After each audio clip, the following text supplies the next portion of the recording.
Banking ഫ്രോഡുകളെ പറ്റി നിങ്ങൾ aware ആണോ? കോമൺ ആയി നടക്കുന്ന 3 ബാങ്കിംഗ് ഫ്രോഡുകൾ എന്തൊക്കെയാണെന്ന് നോക്കാം. Number 1, wire transfer fraud through emails. എന്റെ മകന് റെയർ ആയിട്ടുള്ള ഒരു രോഗമാണ്. ഒരു ചെറിയ എമൗണ്ട് ഡൊണേറ്റ് ചെയ്ത് അവനെ രക്ഷിക്കണം. ഇങ്ങനെ ഒരു ഇമെയിൽ നിങ്ങൾക്ക് അയച്ച് ഒരു ലിങ്കിൽ ക്ലിക്ക് ചെയ്യാൻ പറയും.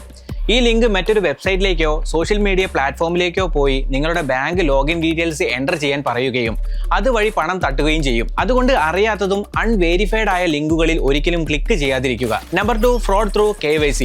ഒരു ബാങ്ക് ഒഫീഷ്യൽ ആണെന്ന് പറഞ്ഞ് ആരെങ്കിലും നിങ്ങളെ ഫോൺ ചെയ്യുകയോ ഇമെയിൽ അയക്കുകയോ ചെയ്യും.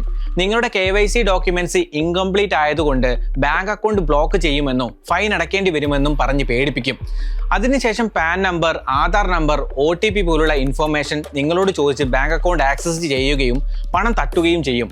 ഒരു കാര്യം എപ്പോഴും ഓർക്കുക, ഒരു ബാങ്ക് ഒഫീഷ്യലോ ഗവൺമെന്റ് ഒഫീഷ്യലോ സെൻസിറ്റീവ് ആയിട്ടുള്ള ബാങ്കിങ് ഇൻഫോർമേഷൻസ് ഫോൺ കോളിലൂടെയോ ഇമെയിലൂടെയോ ഒരിക്കലും നിങ്ങളോട് ചോദിക്കില്ല. നമ്പർ 3, UPI പിൻ ഫിഷിംഗ്.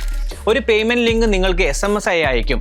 ആ ലിങ്ക് ക്ലിക്ക് ചെയ്യുമ്പോൾ നിങ്ങളുടെ ഫോണിൽ ഇൻസ്റ്റാൾ ചെയ്തിട്ടുള്ള UPI പേയ്മെന്റ് ആപ്പിലേക്ക് പോവുകയും UPI പിൻ എൻ്റർ ചെയ്താൽ ഉടനെ തന്നെ നിങ്ങളുടെ ബാങ്ക് അക്കൗണ്ടിൽ നിന്നും പണം ഡെബിറ്റ് ആവുകയും ചെയ്യും. അതുകൊണ്ട് അൺനോൺ സോഴ്സിൽ നിന്നും വരുന്ന പേയ്മെന്റ് ലിങ്കുകൾ ഒരിക്കലും ക്ലിക്ക് ചെയ്യരുത്. ഈ പറഞ്ഞ 3 ബാങ്കിംഗ് ഫ്രോഡുകളിൽ ഏതെങ്കിലും നിങ്ങൾ എക്സ്പീരിയൻസ് ചെയ്തിട്ടുണ്ടോ? എങ്കിൽ താഴെ ഒന്ന് കമന്റ് ചെയ്യൂ.